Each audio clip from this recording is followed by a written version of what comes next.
Kush janë gomerët e Trojëve? Të Genti fillon tani 1, 2. Edhe ne që jemi këtu në farsin, po jo, ne shiko.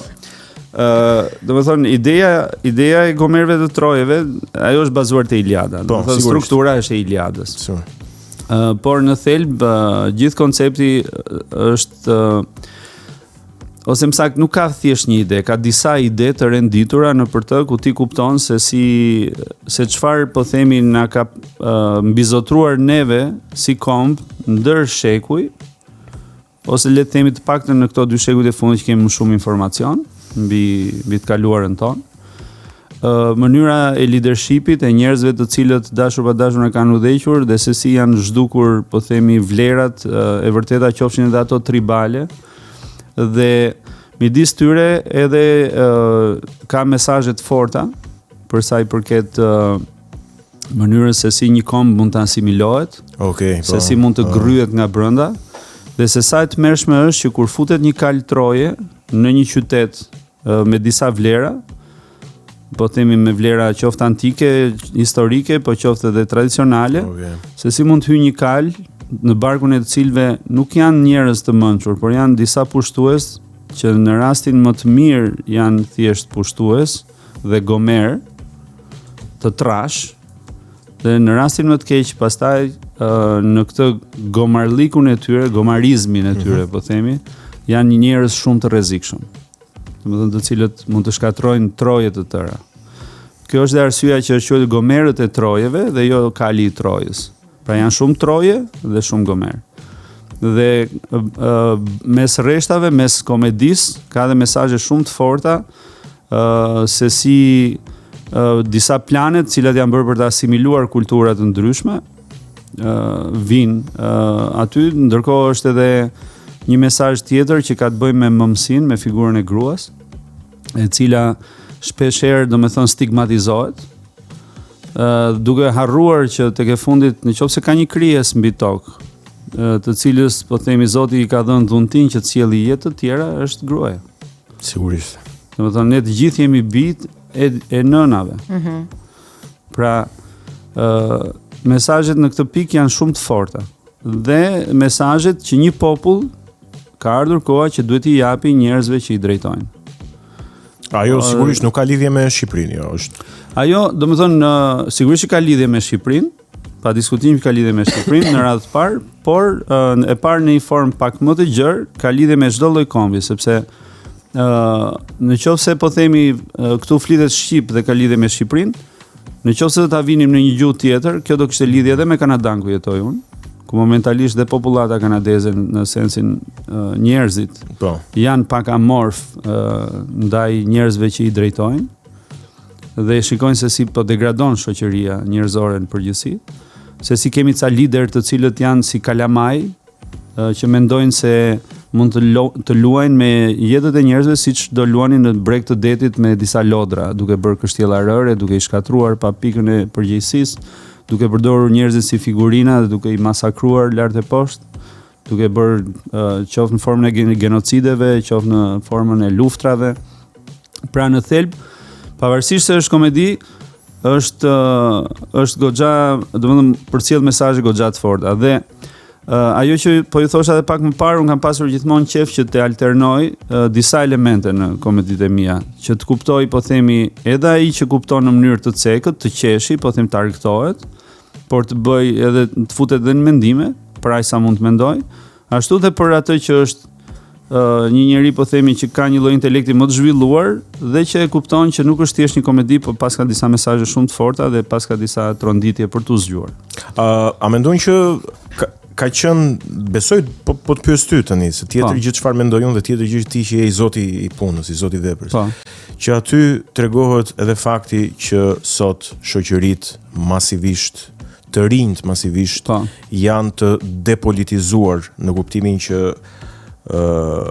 për ata nuk ka më rëndësi mendimi politik, konceptimi politik i situatës. Shiko, është ai muhabeti TikTokut edhe. Po, është vërtet. E dikush ka një problem shumë të madh ku neve shpeshherë dorëzohemi. është ajo pjesa, po themi, kur themi që ti artist nuk duhet merresh me politikë. Okay, super, për këtë e kisha. A më kupton? Ti je I ri akoma, ke kohë të flasësh ti. Domethënë këto lloj imponimesh që na bëhen ne nga kjo kasta e këtyre gomerëve, po themi, të Trojës, se gomari është kafshë inteligjente, duket si ofendim, por le ta marrim në të dyja krahët figurën, metaforën e gomarit. Gomari më duket e gjen vetë rrugën, Dhe këta e kanë gjetur shumë bukur rrugën për të na bërë ne që të heshtim, për të na asimiluar, për të na futur në atë letargjin që neve sot e kemi. Kur vete puna, një artist nuk duhet merret me politikë. Arti duhet të jetë gjithmonë një pasqyrë e therse. Po çfarë ka diçka më shumë politike se arti? S'ka. Diçka që të jetë më politikë se arti s'mund të jetë gjë tjetër. Neve flasim, mund dëgjoj shpesh herë për komedia dell'arte, unë kam bërë diplomën me gjenezën e komedia dell'artes dhe në ato studimet që bëhen atkohë, studioja për Tespin. Tespi ka qenë një ndër komedianët e parë që kishte një grup aktorësh që lëviznin me qerre nëpër Greqinë e lashtë. Dhe ai bënte shfaqje të cilat thumbonin, po themi, parit. Dhe ishte detyruar që mbasi mbaronte atë shfaqje shkonte në një qytet tjetër se I kërkonin për t'i vrarë, se në atë kohë të thernin, nuk është si tani që të fusin thjesht në burg dhe të mban me lekët e taksa paguesve. Domethënë, arti në atë kohë ka qenë më I rrezikshëm nga ç'është sot. Sot nuk të vret, sot maksimumi do të mundohet të blokojë një projekt, ndonjëherë madje, sot ka filluar dhe kultura e asaj psikologjisë kthyeshme, reverse psychology, që të luan me të kundërtën, do projekti, po më na merre ta ja punë. Të blen. Po më bëje këtë ti, bëje atë. Do këtë na, do të shprehesh ti, shprehu, ja ku e ke lirinë e shprehjes. Unë mendoj që është më keq se sa të vras kjo. Po sigurisht, është më keq se sa të vras. Sigurisht. Sepse nëse ai të vriste për atë që ti ishe, ky sot përpiqet të transformoj. Të transformoj, të bëj, domethënë, që ti të ndihesh keq pse ke menduar ndryshe. Po. Është e tmerrshme, ta mendosh të manipulimi I mendimit njerëzor është në ekstremitete dhe sot sa më shumë të bombardojnë me gjëra artistike, aq më mirë është, sepse janë në filozofinë e cirkut, nuk janë të artit mirëfillt. Shumë e bukur kjo. Pra jemi në filozofinë e cirkut, spektakli, jo të artit. Jo të artit. Dhe po e humbasim çdo ditë më shumë aftësinë që ta bëjmë këtë. Po. Duke të bombarduar ty me cirk, ti do fillosh ta harrosh artin e vërtet, artin që thot diçka. Pra nëse ty nesër të del një Sokrat, I cili do flasi nëpër auditore, do ta zhdukin atë sepse nuk do ketë më njeri që ta dëgjoj. Flisim shpesh me Shpendin e marrim si bazë këtë filmin Idiokrasia. Po, shumë interesante. Është simboli I asaj që po ndodh sot, po. Ajo është domethënë si një lloj parashikimi. Pse? Sepse po ndodh kjo. Ti mund të flasësh, po kujt po I flet? Domethënë, nëse ti s'ke më spektator në teatr, dhe po ndërkohë atë spektatorin tjetër ti po e bombardon me cirk, dhe ai spektatori tjetër vjen dhe argëtohet, por kur vjen dhe shikon një gjë me peshë, nuk ka më ndjeshmëri që ta kuptoj. Nuk ka më ndjeshmëri, ai duket një gjë kështu leggero, Më kujtohen, ndërkohë që ju flisni për këto, më kujtohen situata shumë konkrete nga në Vlorë kam qenë tani që kujtoj.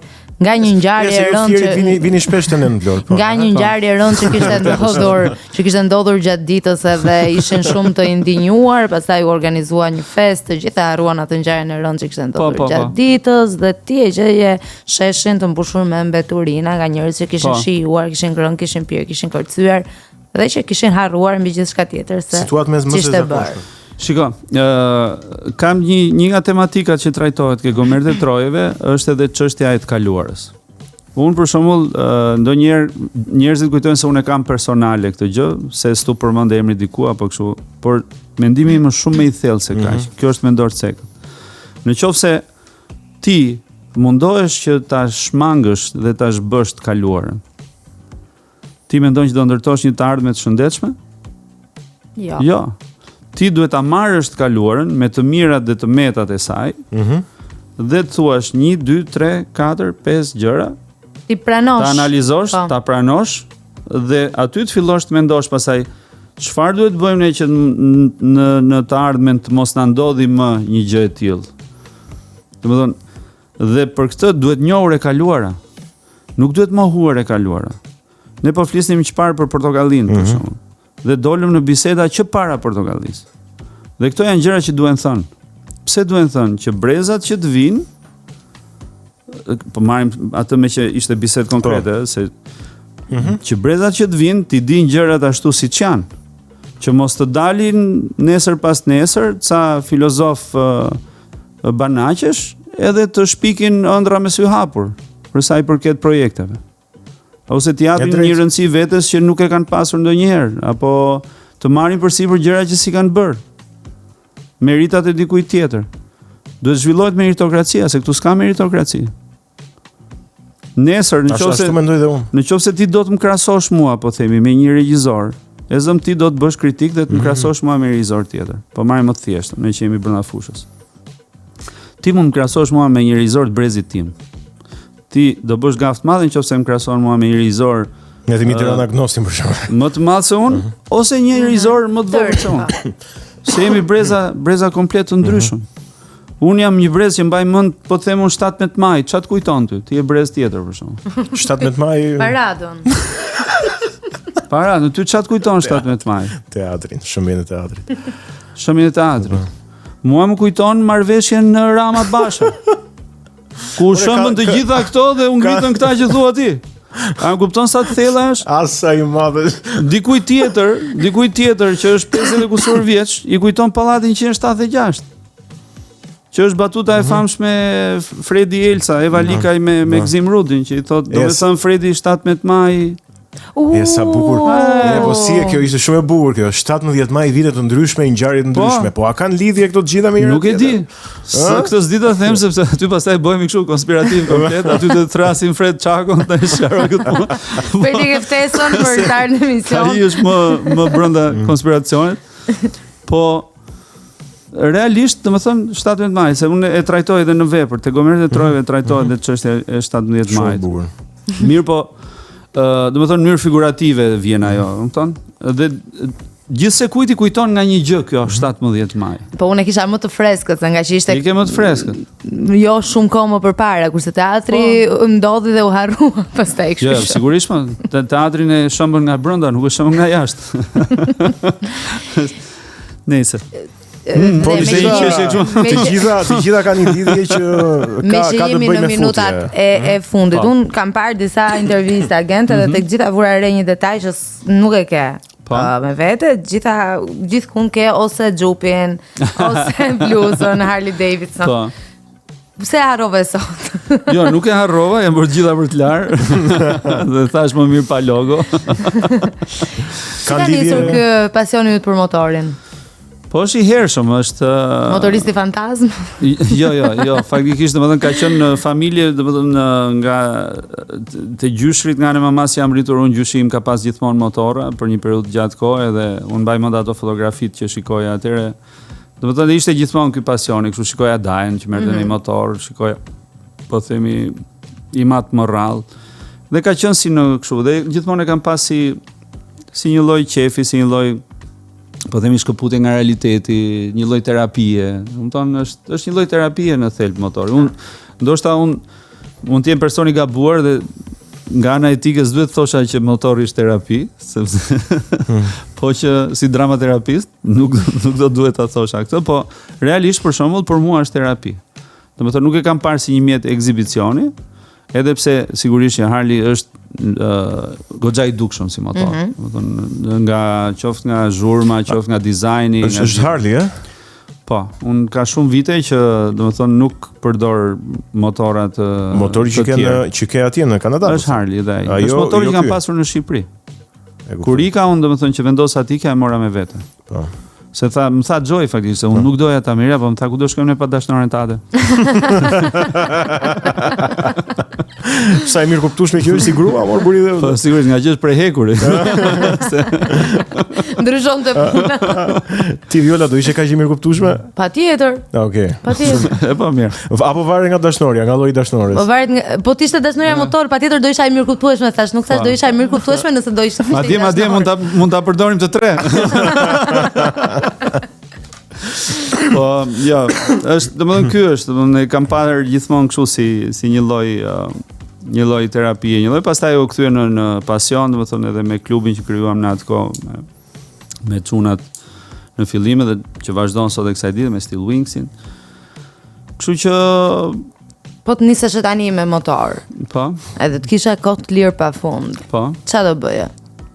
Nga do e bëje këtë road tripin? Momentalisht në Shqipëri. Jo vetëm në Shqipëri, kudo. Nga do doje ti të shkoje kudo, gjeje më shumë lirinë.